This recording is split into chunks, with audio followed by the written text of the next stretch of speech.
আজকে সাংস্কৃতিক যে আমাদের ডিস্ট্রিক্ট এবং বিশেষ করে গোমতী ডিস্ট্রিক্টের যে উদয়পুর যে শহর এবং রাজর্ষি কলাক্ষেত্রে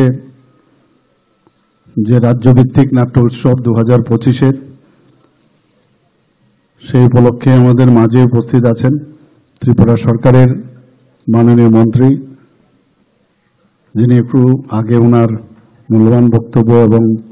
বিস্তৃতভাবে এখানে আলোচনা করেছেন। Honourable minister finance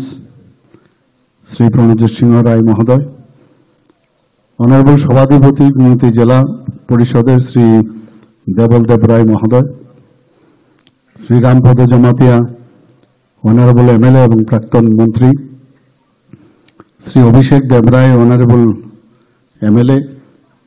Shri Jitendra Majumdar মাননীয় বিধায়ক, তাছাড়া আমাদের মাঝে উপস্থিত আছেন মাননীয় বিধায়ক শ্রী সঞ্জয় মানিক Tripura, Shri Sital Chandra Majumdar honourable chairman Udaipur municipal কর্পোরেশনে, Shri Subrata Chakraborty vice chairman state level cultural advisory committee, বিশিষ্ট সমাজসেবী শ্রীমতী সবিতা নাগ মহোদয়া, Shri Shanti Mohan Rakshit eminent dramatist, Shri Bimbisar Bhattacharya director ICA, যিনি একটু আগে প্রথমেই ওনার স্বাগত ভাষণ আমাদের সামনে রেখেছেন এবং আইসিএ ডিপার্টমেন্টের এই নাট্য উৎসব এবং সাংস্কৃতিক অনুষ্ঠান নিয়ে বিস্তারিত আলোচনা আমাদের সামনে রেখেছেন।